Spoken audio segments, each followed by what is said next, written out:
Hi, coffee culture family. My topic today is, can you drink coffee while intermittent fasting?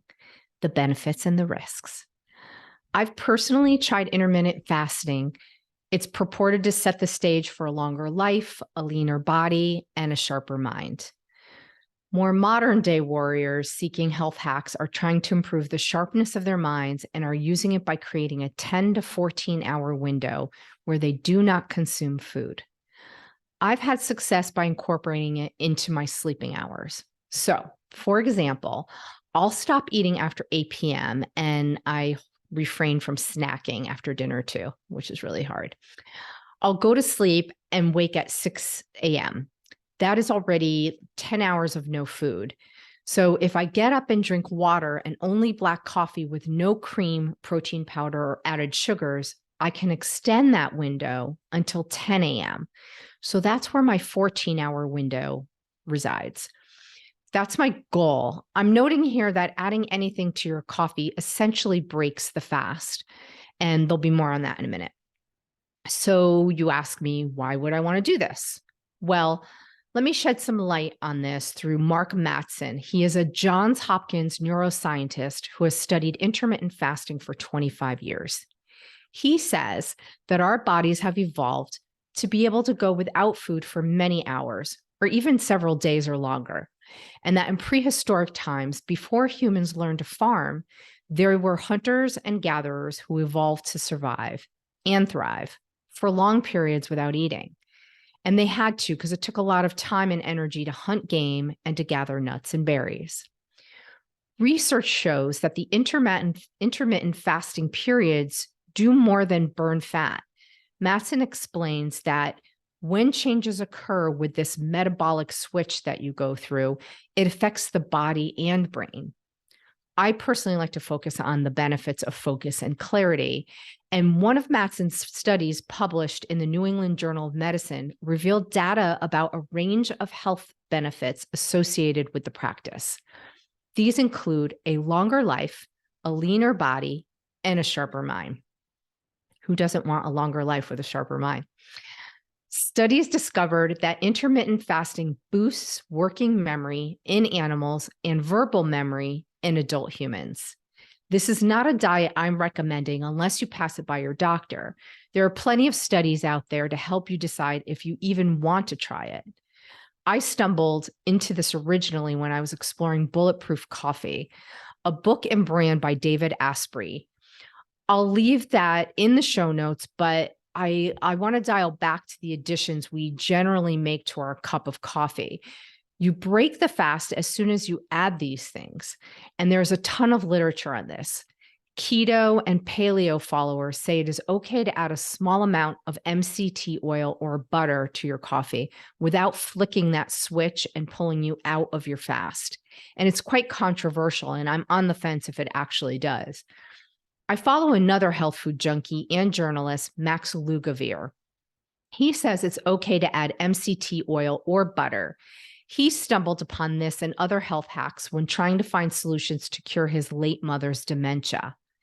So this kind of brings me to another word called ketosis. And I'll add an article from Harvard Health in the show notes if you're interested in that. But for the sake of this episode, I'll stick with intermittent fasting because it'll confuse the two and you can do one without the other. I'm not personally doing this for weight loss, though. So because I don't even weigh myself and I cannot tell you if it has slimmed my waist or made my pants fit better, I do it for mental clarity and sharpness. But because I'm a coffee addict and not much of a breakfast eater, this appealed to me and the benefits outweighed the effort of not eating for that window. There are some people that engage in intermittent fasting and only drink black coffee, but not every day. There are some methodologies that say you can still benefit from a block of days on and a block of days off, like taking an intermittent fasting break on the weekends, which I find beneficial because brunch is like religion where I live. So if you'd like to add something to your morning coffee while partaking in intermittent fasting, you could try a few 0-calorie, 0-protein alternatives. You could sprinkle cinnamon, add a drop of vanilla or MCT oil. You also can choose a shorter window and still get the benefits from a 10 to 12-hour window versus 14 hours. And I do want to go back to MCT oil. What is it, you ask? It stands for medium chain triglycerides. I've added a comprehensive article from Forbes on it, but I'll summarize here, and with the help of Dr. Vincent Pedri, the medical director of Pedri Integrative Health in New York and author of the best-selling book, Happy Gut. MCTs are an immediate source of energy, he says. In the liver, MCTs are converted into ketones like beta hydroxybutyrate, which is a big word we don't understand. But what it does is in the fasting state, it provides better, more efficient energy for the brain and suggesting that it's increasing focus and concentration, he says. So this is why I'm okay with adding MCT oil to my coffee when I'm intermittent fasting. It seems that it works in conjunction with the goals of fasting and provides immediate and efficient energy for the brain. Of course, this episode only focuses on one aspect, that of sharpness and clarity. But MCT oil has other benefits like gut health, athletic endurance, boosting energy, and heart health. So my question to you, coffee culture fans, do you intermittent fast and why? And do you have health hacks you want to share? Please plant your questions and answers in a review on Apple Podcasts. Thanks, everyone.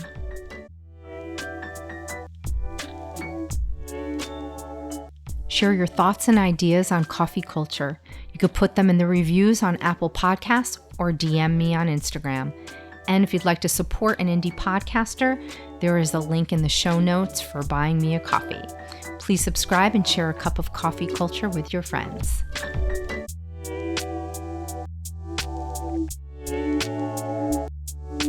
This season is produced by Pale Blue Studios.